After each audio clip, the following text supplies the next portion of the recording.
Nós vamos ler alguns versículos salteados da palavra de Deus, e à medida que eu for lendo, eu vou anunciando aos irmãos, tá bom? Gênesis 1, verso 1. No princípio criou Deus os céus e a terra. E a terra era sem forma e vazia, e havia trevas sobre a face do abismo, e o Espírito de Deus se movia sobre a face das águas. E disse Deus: haja luz, e houve luz. E viu Deus que a luz era boa, e fez separação entre luz e trevas.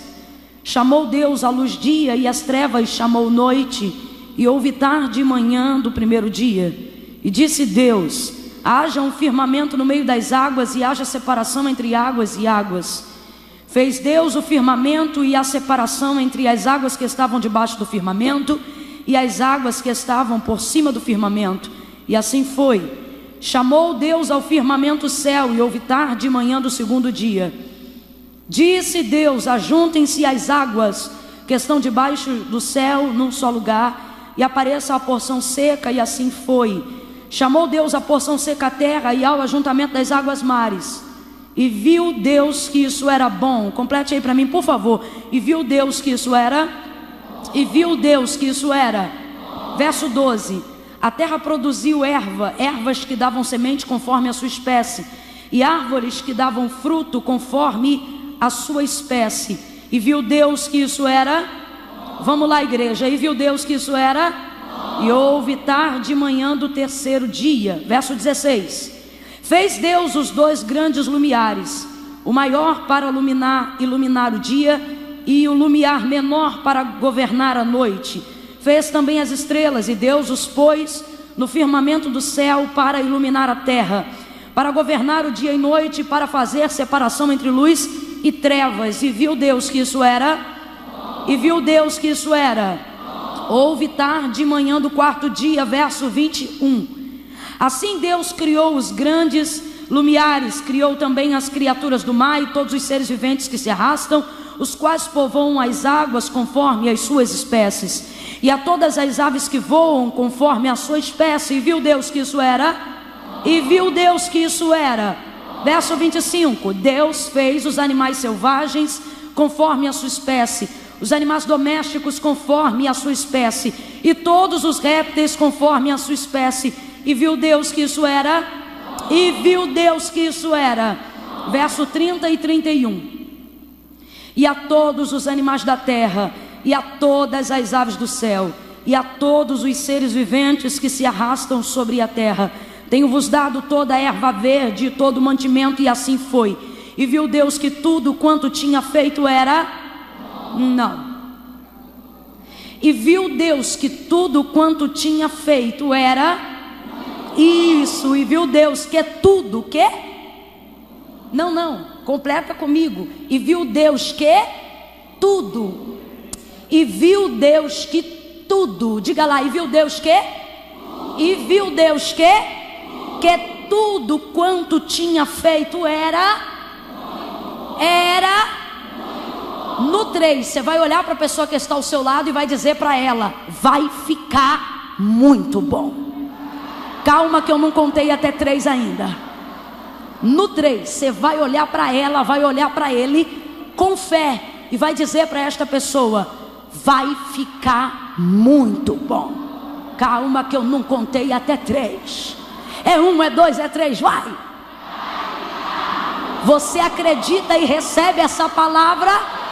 Oh, glória a Deus. Vai ficar muito bom. Aleluia. Essa palavra é uma palavra profética que o Senhor confiou ao nosso coração para essa noite. Quando nós observamos o livro do Gênesis, eita Jesus, quando nós observamos o livro do Gênesis, nós vamos ver que o Gênesis é o livro do princípio, né? O livro da criação de todas as coisas. Mas ele não traz apenas o relato da criação para a gente olhar o livro do Gênesis como se fosse apenas o relato de toda a criação. Não, o livro do Gênesis, ele traz o relato da criação, e junto com o relato da criação e na criação do homem, né, como DNA, como modelo original para toda a humanidade, ele vai trazer também os princípios de Deus estabelecidos para a humanidade. Então no livro do Gênesis você vai descobrir como originalmente Deus deseja se relacionar com o homem desde o dia em que criou o homem. E você não precisa ficar preocupado com o fato de que tudo isso antecedia ao pecado, pensando, seria tão lindo no jardim, seria tão lindo se nós estivéssemos diante de Deus, mas o pecado destruiu tudo. O pecado não destruiu os planos de Deus. Você vai ver isso na manifestação do Filho de Deus no Novo Testamento, quando o texto vai dizer que este cordeiro já estava preparado antes da fundação do mundo. Então veja, tudo já estava no plano de Deus, absolutamente nada pega o Senhor de surpresa. Então os princípios que Deus estabeleceu para se relacionar com o homem no dia que o criou, são os mesmos princípios estabelecidos por Ele para a nossa vida até o dia de hoje. E que princípios são esses, irmã Camila? O primeiro princípio que Deus estabeleceu com o homem: o Senhor deseja relacionar-se com o homem, e todo aquele que se relaciona com Deus é feliz. Todo aquele que compartilha da presença de Deus é feliz. Todas as pessoas aqui que já passaram por dificuldade financeira, mas tiveram a presença de Deus ao seu lado, perceberam que os seus problemas diminuíram, tamanha a grandeza do relacionamento que elas têm com Deus.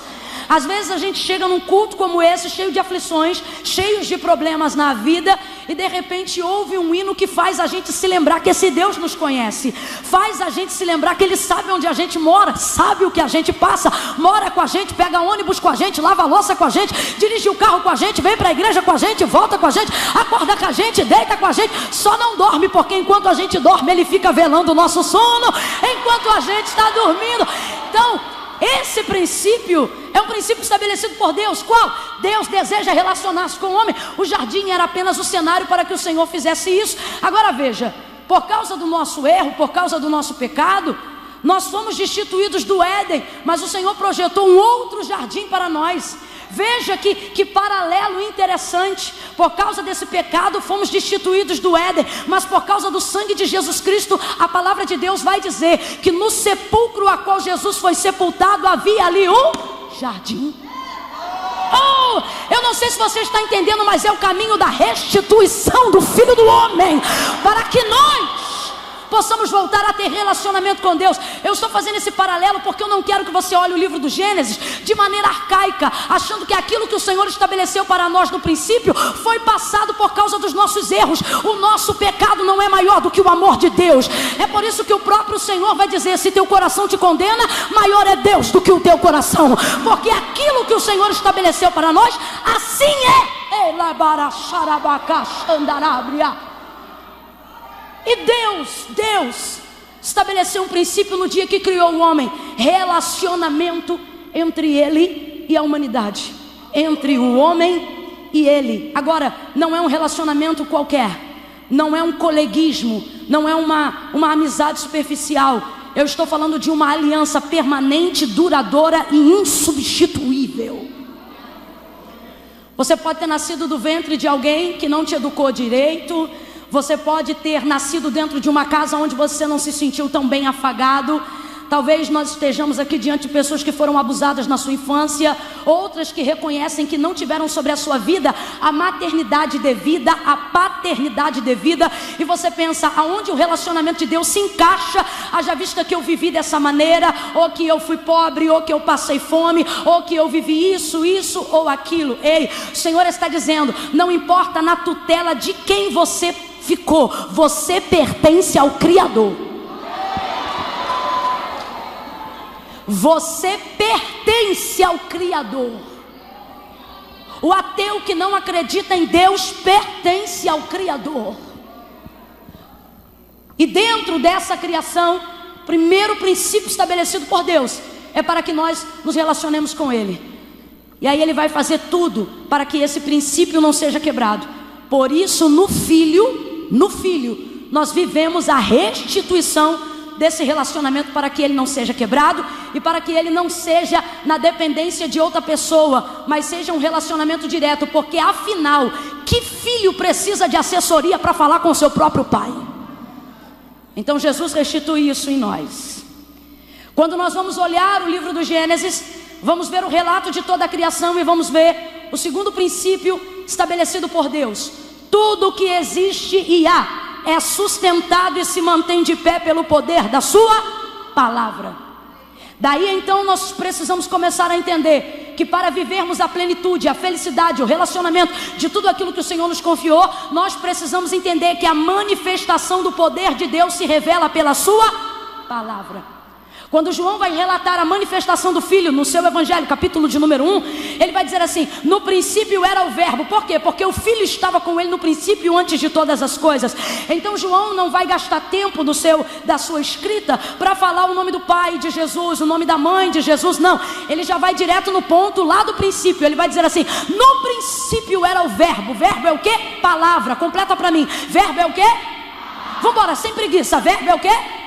Palavra. No princípio era o verbo estava com Deus e o verbo era Deus. Nele estava a vida. Nele quem, gente? Na manifestação da palavra. Então veja, tudo que vive, tudo que respira, tudo que existe, tudo que há, tudo que foi criado, tudo que subsiste, a sustentação do universo, o firmamento, o limite das águas, a direção do vento, a vida do homem, o DNA, a célula, a genética humana, o estabelecimento da espécie, tudo existe, subsiste, se mantém pelo poder da palavra do Senhor. Irmã Camila, por que você está dizendo isso? Para você entender que se você deseja viver o primeiro princípio, que é se relacionar com Deus, você só vai conseguir fazer isso observando a sua palavra. É a palavra de Deus que manifesta isso. É a palavra de Deus. A palavra de Deus é soberana. Você não pode tratar a palavra de Deus como se estivesse lendo uma apostila. A palavra de Deus é a manifestação do poder de Deus. Quando você entende isso, você se torna apto para receber a manifestação do poder de Deus na sua vida. Se ligue, porque eu estou lhe dando uma receita. É exatamente como se fosse uma receita. Uma coisa está ligada à outra. Por exemplo, a gente pensa que tudo precisa ser manifestado pela fé. Mas veja bem, a fé te habilita a receber, mas a fé não vem para aferir o poder de Deus. Quem crê, recebe do poder de Deus. E quem não crê, não recebe, mas não pode fazer com que Deus deixe de ter poder por causa da sua incredulidade. Quem está entendendo, diga amém. Você vai entender melhor, olha o que o texto vai dizer. É necessário, o autor da carta aos Hebreus vai falar, que todo aquele que se aproxima de Deus creia que Ele existe e que Ele é galardoador daqueles que o buscam. Agora, a manifestação da fé me habilita a receber, mas ela não determina se Deus tem poder ou não. Olhe para a criação do livro do Gênesis. Quando o Senhor Deus disse, haja luz, quem foi que disse amém? Quando Ele disse, haja luz, quem foi que disse, eu creio? Quando Ele disse, haja luz, quem foi que falou, assim seja? O coral dos anjos concordou? Houve uma confirmação celestial? Alguém ligou na terra para ser ligado no céu? Não. O texto vai dizer que Deus disse, haja luz e imediatamente. Aí eu te pergunto, quem creu? Quem confirmou? Quem concordou? Aonde a manifestação do poder de Deus dependeu de fé no início da criação? Irmã Camila, o que você está querendo dizer? Eu estou dizendo que fé te habilita a receber, mas não desmerece o poder de Deus. Então se eu fosse você, eu cria. Se eu fosse você, eu estava crendo. Porque o que o Senhor está dizendo é, o meu poder vai se manifestar sobre a vida de todo aquele que crê na minha palavra. Oh, aleluia! O autor da carta aos Hebreus vai dizer que todo o universo, tudo aquilo que existe, tudo aquilo que há, não foi criado por forma aparente daquilo que se vê, mas foram criados pelo poder da sua palavra. É por isso que culto bom é culto que dá primazia à palavra. Louvor bom é louvor que canta a palavra. Igreja boa é a igreja que vive a palavra. Oração boa é a oração que a gente ora a palavra. Por que o texto vai dizer assim, ó, pedi e não recebeis porque pedi? Mal. Porque não conheceis as escrituras e consequentemente nem o poder de... Porque a única maneira de conhecer o poder de Deus é conhecendo as escrituras, conhecendo a palavra. O Senhor nos reuniu aqui nessa noite para dizer que todo o cenário, que tudo aquilo que foi despedaçado será restaurado pelo poder de sua palavra. E a fé vai te habilitar a receber. Haverá a manifestação do poder de Deus por intermédio da sua palavra. Ame a palavra, pregue a palavra, ore a palavra, celebre a palavra, jubile na palavra, glorifique pela palavra, cante a palavra, exulte na palavra, celebre ao Deus da palavra. aleluia, aleluia, aleluia, aleluia. É a palavra. Talvez você diga, irmã Camila, mas eu tenho o Espírito na minha vida. Veja, sobre a terra que também era sem forma e vazia, pairava o mesmo Espírito, o Espírito de Deus. Não adianta, meu irmão, você pode subir monte, você pode ser do manto, do recanto, do voto, do propósito, do profundo, do oculto, do escondido. Tudo que vai acontecer será pela manifestação da palavra. Por isso que Jesus vai dizer, eu vou, o Espírito vem. E alguém pergunta, quem é ele? Ele diz, ele é aquele que testifica de quem eu sou. Testifica do quê? Testifica da palavra. O texto vai dizer que a terra era sem forma e vazia, mas o Espírito de Deus estava lá. E você diz, irmã Camila, eu sinto a presença de Deus, eu sinto o Espírito de Deus, eu sinto que eu tenho uma chamada, eu sinto que eu tenho um ministério. Mas por que as coisas não desenrolam? Porque sentir o Espírito sem ter uma palavra é sentir a presença sem saber o que fazer com ela. O texto vai dizer que o Espírito de Deus se movia sobre a face das águas, mas a terra era sem forma e vazia. O comando da palavra, o comando da palavra vai.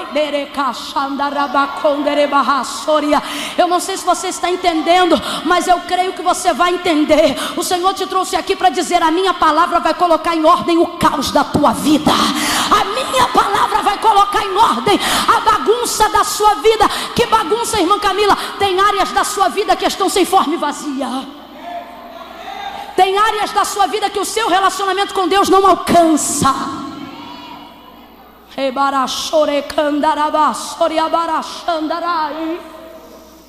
Agora nós vamos conhecer o terceiro princípio de Deus estabelecido para a humanidade. Qual?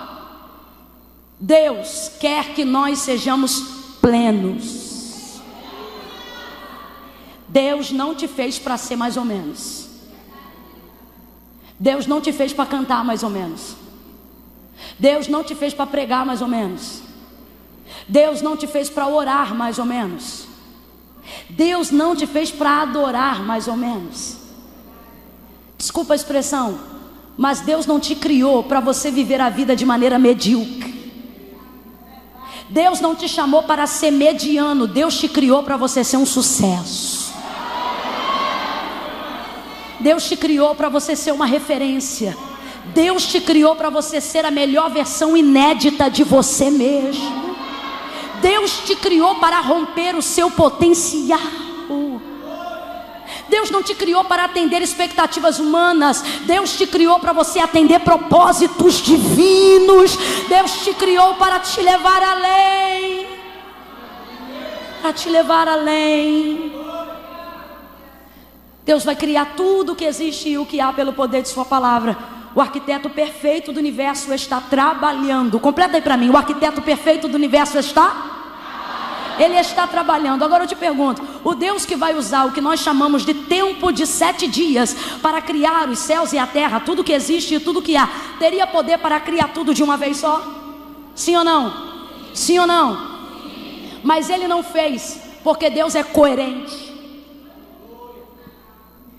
Deus vai dar tempo à semente para germinar.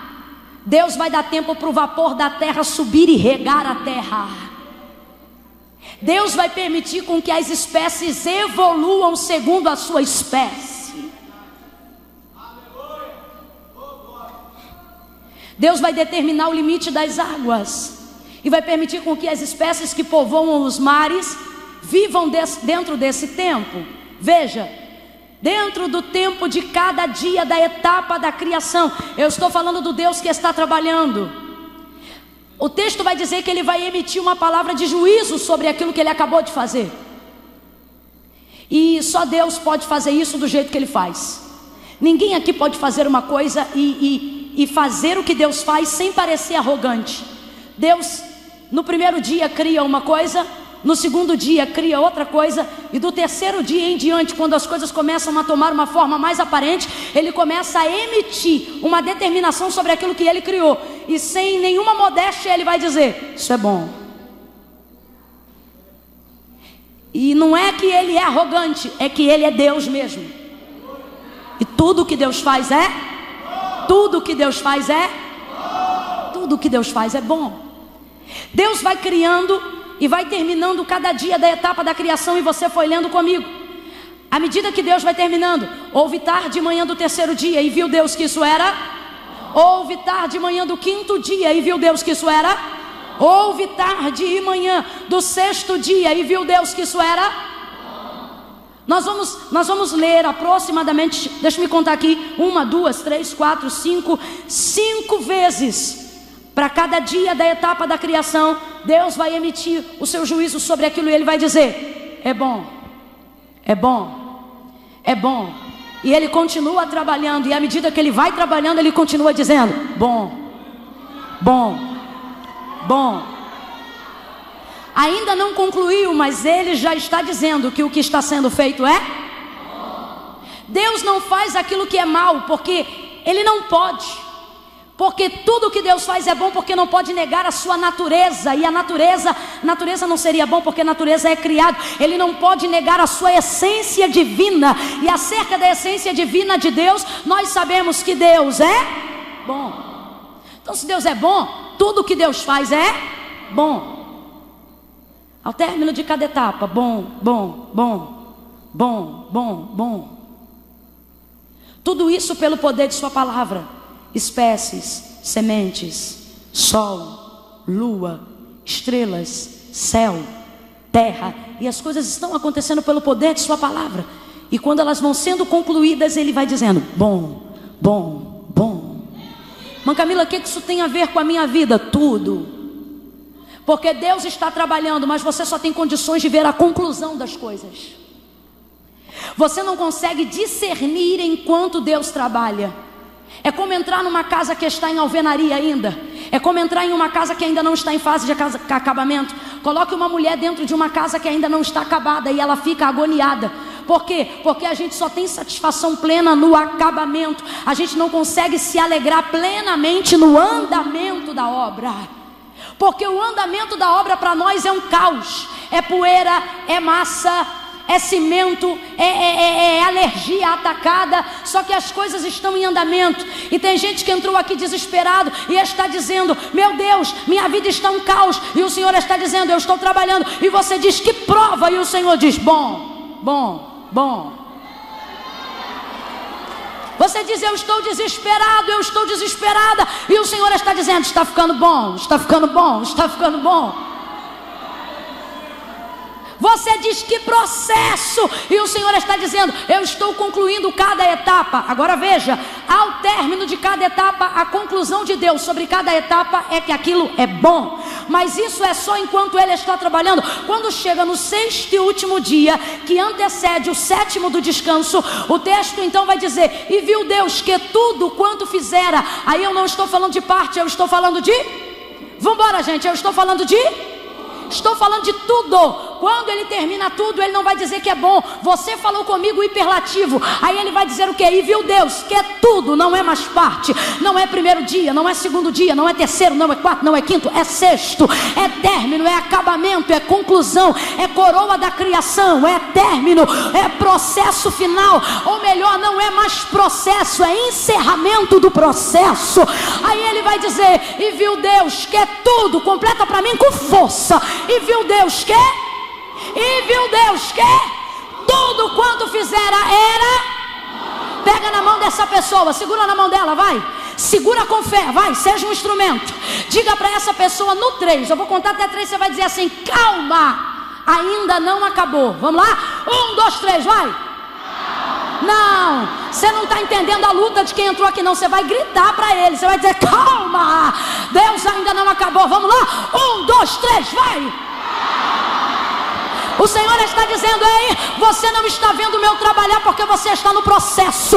Mas quando eu terminar, você vai ver que fica muito bom. O Senhor te trouxe aqui para te dizer: ei, é processo. Eu estou no processo da etapa da criação. Mas quando eu termino não fica bom. Quando eu termino fica... muito bom. Aí você diz, irmã Camila, se tudo que Deus faz é bom, por que a minha vida está desgovernada? Se tudo que Deus faz é bom, por que eu estou tendo que me tratar contra um câncer? Se tudo que Deus faz é bom, por que meu marido está querendo divorciar de mim? Se tudo que Deus faz é bom, por que meu filho é rebelde? Se tudo que Deus faz é bom, por que minha filha está na prostituição? Se tudo que Deus faz é bom, por que meu ministério não é uma referência? O Senhor está dizendo, ei, eu estou na etapa da criação, calma, eu ainda não acabei. Quando eu concluir, quando eu concluir, olha de novo para quem você não olhou ainda e diga, calma, Ele ainda não acabou, Ele ainda não acabou. Oh, aleluia.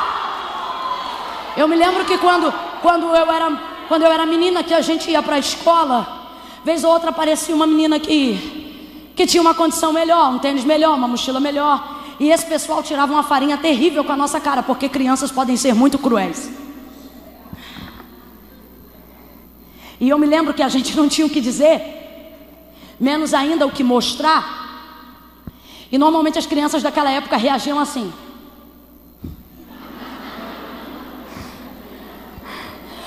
E isso aqui significava muita coisa. Era a resposta para quem não tinha palavra. Era o jeito de sair por cima de quem sabia que estava por baixo. Como quem diz, isso não acaba aqui não. Como quem diz, quem viver verá. Como quem diz, espera só. E se eu te disser que o Senhor está nos autorizando nessa noite a não entrar em confusão, a não entrar em picuinha, a não printar o WhatsApp, a não responder comentário? E se eu te disser que até naquela tua rua, quando tu ouvir conversa fiada daquela vizinha fofoqueira, o Senhor está dizendo, não fala nada não, é assim ó, porque Ele ainda não acabou. Peraí que é só um processo. Lá vai ela para a igreja de novo. Ah lá, pagou a inscrição do congresso, vai fazer não sei o que lá, se a casa dela está de cabeça para baixo. E o filho?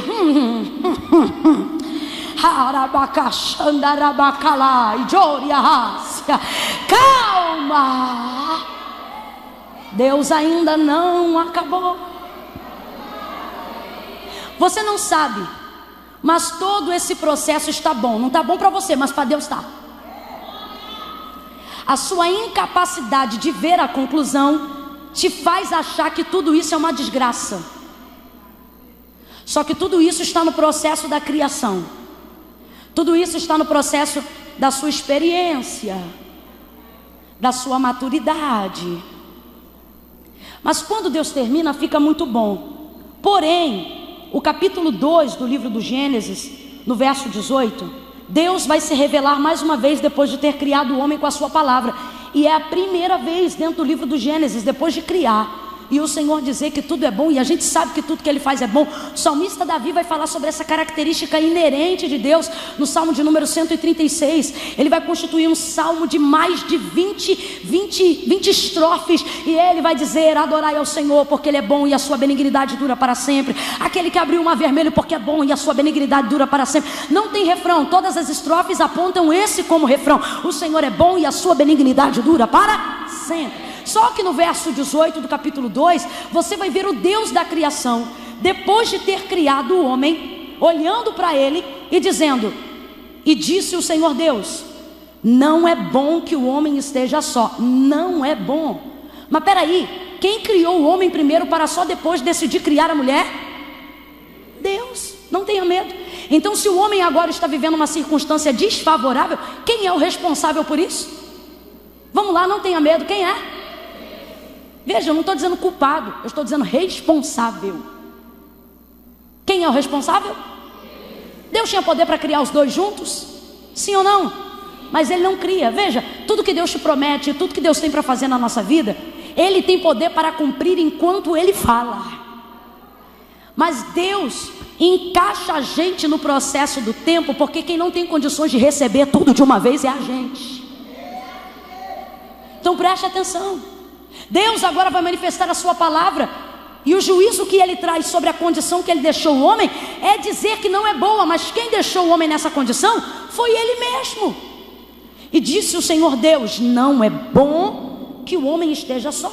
Como é que não é bom se tudo que Deus faz é bom? É por isso que ele vai usar um advérbio de tempo. Isso aqui está até no aramaico antigo na mesma conotação de advérbio de tempo. Deus não vai dizer assim, ó, não é bom que o homem seja só, porque ser é característica permanente. Então, olha o que a palavra está dizendo. E disse o Senhor Deus: não é bom que o homem esteja. Está é advérbio de tempo. Tudo que está é passageiro. Tudo que está vai. Nós aprendemos que enquanto Deus está fazendo é bom, mas quando Ele termina fica. Então, se agora Deus está colocando o homem sozinho e Ele está dizendo não é bom que o homem esteja só, o que Ele está dizendo, gente? Ele está dizendo: eu ainda não acabei. Se é está, é advérbio de tempo. Se é advérbio de tempo, é caráter temporal. Dentro do vocábulo português usa-se essa expressão caráter temporal, baseada no temporal mesmo, que é aquela coisa que vem, arrebenta com tudo, sacode de um lado para o outro, mas depois... Irmã Camila, não entendi. Vai entender. O Senhor está dizendo: ei, a condição não está favorável, mas não significa que não será. É passageiro.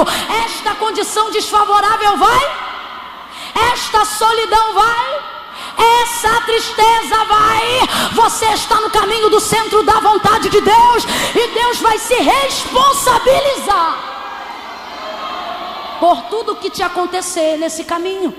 O que Adão está fazendo? Adão está vivendo debaixo do cumprimento da palavra de Deus. Quem plantou Adão no jardim foi o Senhor. Quem criou o homem no jardim foi o Senhor. E quem deixou ele lá temporariamente sozinho foi o Senhor. A gente começa a criar então uma expectativa de que se a gente relaciona-se com Deus, tudo tem que dar certo. E quando as coisas começam a dar errado, a gente pensa que nós estamos fazendo errado. Mas quando você está no centro da vontade de Deus, o fato de você estar certo não significa que tudo vai dar certo, mas você precisa continuar certo. Algumas pessoas estão tão acostumadas com o evangelho egocentrista, uma doutrina triunfalista, não baseada no poder de Deus, mas baseada nas suas próprias convicções, que elas começam a acreditar que tudo tem que dar certo o tempo todo. E quando alguma coisa der errado, elas responsabilizam a Deus, porque sabem que Deus é o dono de tudo. Mas nós precisamos entender que muitas vezes estar no centro da vontade de Deus vai nos deixar em condição desfavorável. O homem está só, e quem deixou ele temporariamente sozinho foi o Senhor. Então, se ele está momentaneamente numa condição desfavorável, ele está obedecendo à vontade do Senhor. Então eu quero que você entenda: o homem está no centro da vontade de Deus. O homem está no centro da vontade de Deus.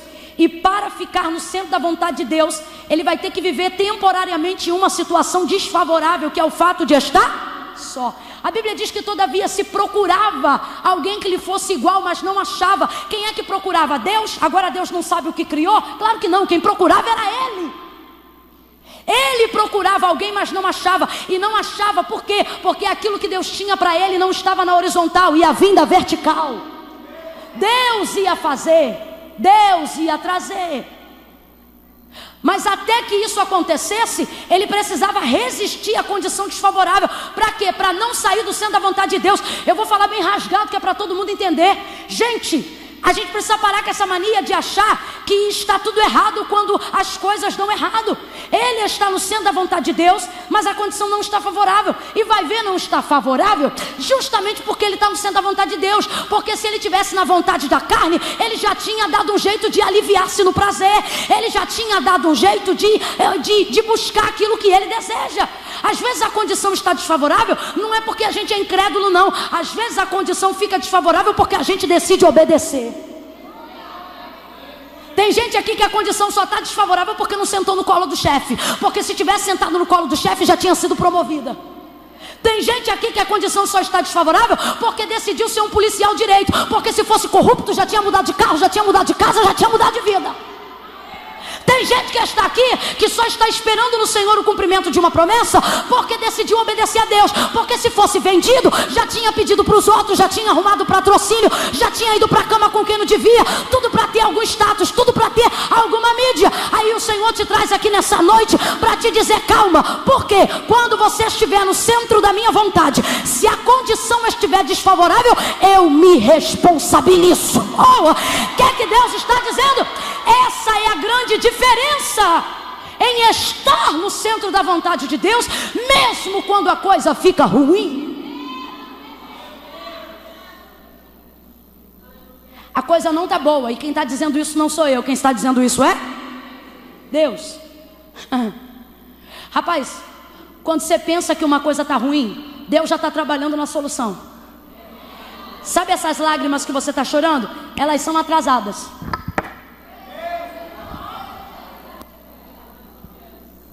Quando você descobre o problema, a parte que diz que ele procurava uma mulher, ou que ele melhor, procurava algo que lhe fosse igual, que lhe fosse equivalente, é depois de Deus ter dito não é bom. Ou seja, quando ele identificou o problema, Deus já estava trabalhando na solução há muito tempo. Mas parece incoerente falar de um Deus que é bom, que nos deixa numa condição desfavorável. De um Deus que é bom e vê a casa pegar fogo, tem água e não joga. De um Deus que é bom, tem a cura do câncer, mas deixa a gente fazer quimioterapia. De um Deus que é bom e pode virar o coração de quem Ele quiser, na hora que Ele quiser, mas não, Ele deixa ficar duro até virar pedra. E parece que tudo isso é para ver se a gente vai continuar no centro da vontade dEle. Porque o texto diz que enquanto o homem procura para ele alguém que lhe é igual e não acha, o Senhor dá a ele uma responsabilidade e diz assim para ele: eu quero que você venha catalogar, você vai dar nome a todo o animal, a todo bicho, a todo animal doméstico, a tudo aquilo que está no campo. Meu irmão, tem noção do que é você catalogar todos os animais da criação? Eu estou falando de uma época que existiam espécies que a gente desconhece do dia de hoje. Deus vai dar a Adão, Deus vai dar ao homem noções de responsabilidade. Agora veja, junto com essa responsabilidade vai vir a honra. Vai vir a honra. As pessoas que dizem que o trabalho só veio depois do pecado não entenderam a maneira com que Deus trabalha. A dor veio depois do pecado, o espinho veio depois do pecado, a necessidade de trabalhar para comer veio depois do pecado, mas o trabalho está no princípio de Deus desde sempre. Ele disse: você vai dar nome a todos os bichos que existem, a todos os bichos que estão aqui. Isso é uma responsabilidade, isso é uma... Meu Jesus, vocês estão aí? Isso é uma...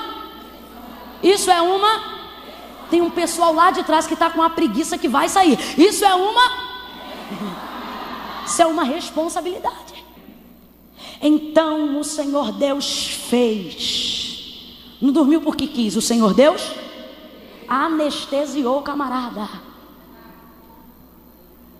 Então o Senhor Deus fez cair em sono profundo e tomou. E por que Deus tomou? Porque para o completar da obra de Deus na nossa vida, para o acabamento de Deus na nossa vida, tem coisas que se Deus pedir a gente não dá, então é necessário que Ele... Deus está dizendo aqui a alguém, quando eu falo Adão, eu falo da nossa natureza humana. Deus está dizendo: para minha obra completar, teu Adão tem que dormir. Para você ver que faz parte do meu trabalhar, a minha tomada, a minha tirada de algumas coisas da sua vida. Tirou um pedaço de osso, eu estou falando de um pedaço, não foi a costela inteira não, foi apenas um pedaço. E daquele pedaço Deus vai usar como esboço para construir uma mulher inteira. Gente, eu estou falando de Eva, no original da criação. Eu faço ideia que mulher foi essa. Tem cabelo, tem quadril, tem glúteo, tem seio, tem o tronco, os membros superiores, membros inferiores, olhos, pálpebras, cílios, boca, cútis, nariz, orelhas, tudo perfeito, tudo no lugar. Eu estou falando do modelo original feminino da criação. Uma mulher inteira, completa para mim, uma mulher. Agora veja, uma mulher inteira que Deus constituiu a partir de um pedaço.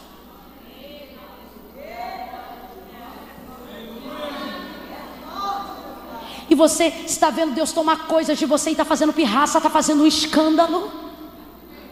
E o Senhor está dizendo: quando você ver o resultado do que eu te tirei, você vai ver que o que você me deu não é nada comparado ao que eu estou te trazendo de volta. A partir de um pedaço, Deus constituiu uma mulher inteira. Vai ouvindo aí que eu já estou terminando. Agora, Deus devolveu, Deus restituiu o osso dele? Não. Quando você quiser viver o extraordinário, esteja preparado para não ver o Deus das restituições. Agora eu não vim aqui te desesperar. Tudo que Deus não restitui, Ele compensa, porque Ele tirou osso, mas não deixou vazio. O texto diz que Ele fechou o lugar com carne. O Senhor está dizendo: vou tirar, mas não vou deixar vazio. Do lado de fora o pedaço de osso, completude de uma mulher inteira. Vai ouvindo aí, uma mulher inteira. Agora olhe que coisa interessante, olhe isso. Enquanto ele tinha os ossos todos no lugar, enquanto ele era inteiro, ele não se sentia completo. Aí o Senhor tira um pedaço dele. Quando ele acorda e olha a mulher, ele diz: esta afinal é enfim, afinal é ponto final. Ei, o Deus que estava no processo, o Deus que estava trabalhando, o Deus que disse que não era bom, agora vai deixar ele falar como ficou no fim. Porque Deus é assim: quando não está bom ele se apresenta, e quando fica bom ele deixa você falar para dizer como é que está. Quando ele levanta do sono, ele diz: esta afinal é osso dos meus ossos e carne da minha carne, chama-se-á mulher, porquanto do homem foi tomada. Agora veja, esta finalmente, nós estamos falando de um homem que outrora era incompleto e que agora está se sentindo pleno. Agora olha que coisa interessante esse paradoxo. Ele era inteiro, mas se sentia incompleto. Agora lhe falta um pedaço e ele se sente pleno. Isso aqui é a revelação de Mateus capítulo 16, verso 24. Jesus, na manifestação do Filho do Homem, ele vai dizer o quê? Aquele que quiser vir para ganhar já perdeu, mas aquele que perdendo por amor de mim para me seguir já ganhou. O Senhor está dizendo: se vier para ganhar já perdeu, mas se no caminho perder para chegar, já ganhou. Enquanto ele tem um esqueleto completo, ele não se sente inteiro. Quando Deus lhe tira o pedaço, ele diz: agora eu estou completo. Tem que perder, tem que deixar Deus tomar, tem que tirar. Esse evangelho que prega mudança de vida sem renúncia, que prega conquista sem deixar, não é verdadeiro, é anátema. E lhe digo mais: quantas vidas cheias de coisas e vazias de satisfação. O índice mais alto de suicídio está entre os pobres ou os ricos. Veja, ser inteiro não te faz completo. Deixa Deus te construir, deixa Deus tomar, deixa Deus tirar, deixa Ele ser o Senhor, seu Deus. Agora olha que coisa interessante. Tudo que o homem desejava não estava do lado de fora. Se eu for partir do princípio que Eva foi constituída a partir do osso, e isso é base bíblica, está escrito, então eu vou dizer durante esse tempo todo que Eva estava onde? No Éden ou em Adão? O Senhor está dizendo: tudo que você procura à sua volta está dentro de você. Quando eu falo isso me dá temor, porque eu ouço o Espírito de Deus me dizendo: melhore o seu interior, porque eu vou trazer para fora, eu vou tornar concreto, eu vou tirar do campo do abstrato aquilo que eu vejo quando olho para o seu interior. Irmã Camila, eu não entendi. As circunstâncias da nossa vida é retrato do que nós levamos no nosso interior. Se você só leva murmuração no seu interior, as coisas concretas à sua volta serão base de murmuração. Você vai se tornar escravo do mal, como diz o hinário da harpa. O Senhor está dizendo: ei, nem sempre as circunstâncias mudam a sua volta. Por quê? Você não pode viver ser transformado pelas circunstâncias. Você não pode deixar o estado mudar você. Você precisa permitir com que o seu ser mude as circunstâncias do seu estado. Trocando para miúdos, o estado é temporário, o ser é permanente. Se você deixar o estado ditar quem você é, hoje você vai estar bem, amanhã você vai estar mal. Hoje você vai ser uma coisa, amanhã você vai ser outra. Agora, se você entender que o que você é independente de como você está, as circunstâncias à sua volta vão começar a mudar, porque Deus vai trazer para o lado de fora a realidade do que Ele vê quando olha para dentro de você. Está entendendo? Diga amém.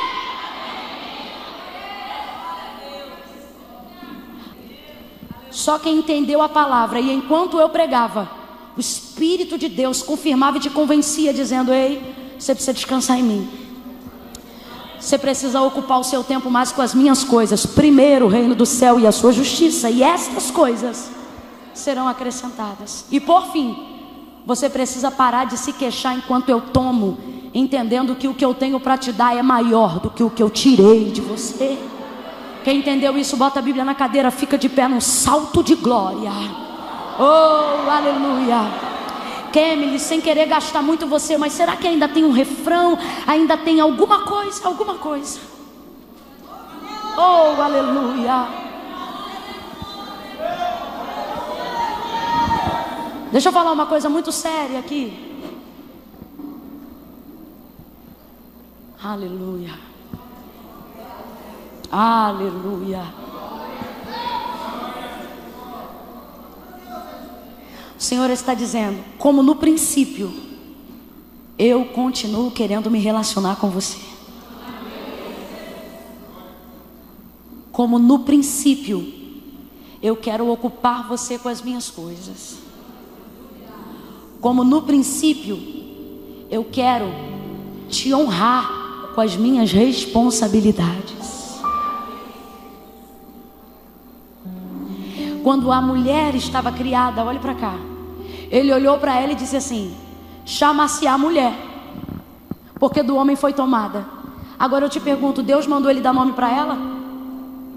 Mandou? Não, Deus não mandou. Deus disse para dar nome para bicho. A gente é bicho? A gente é bicho, gente? Não. Você deixa uma criança dar nome para um cachorro, mas não deixa uma criança dar um nome para o filho. Só que quando ele olhou para ela, ele deu o nome, sem que Deus mandasse. E quando eu disse: Senhor, o que é isso? Ele me disse: isso é o tempo de relacionamento que a gente viveu trabalhando junto. Como assim? E ele me disse: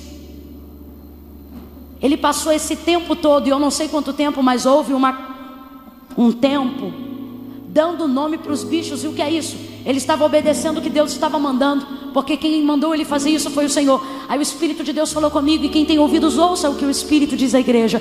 O Senhor disse assim para mim: quando você passa muito tempo fazendo o que eu mando, você aprende o que eu quero, sem que eu tenha que te mandar fazer. O Senhor não advertiu o homem quando ele deu nome a Eva. Por quê? Porque no fundo tudo que ele viveu era um preparo para que quando a mulher chegasse, ele tivesse condições de administrar a convivência com ela. Ele tivesse condições de governar sobre ela. Irmã Camila, tem base bíblica para isso? Tem. Antes do Senhor Jesus ser assunto aos céus, ele disse assim: já não vos chamo servos, porque o servo só faz o que o Senhor manda. Agora vos chamo amigos. Porque no início do ministério de Jesus, os discípulos faziam o que ele mandava, não porque criam, mas porque ele mandava. Mas no final do ministério de Jesus, eles já entendiam por que Jesus estava mandando, absorvendo a sua palavra. Aí o Senhor vai dizer: ei, o servo faz ao seu Senhor o que ele manda, mas o amigo entende porque ele está mandando. Já não vos chamo servo, mas agora vos chamo amigo.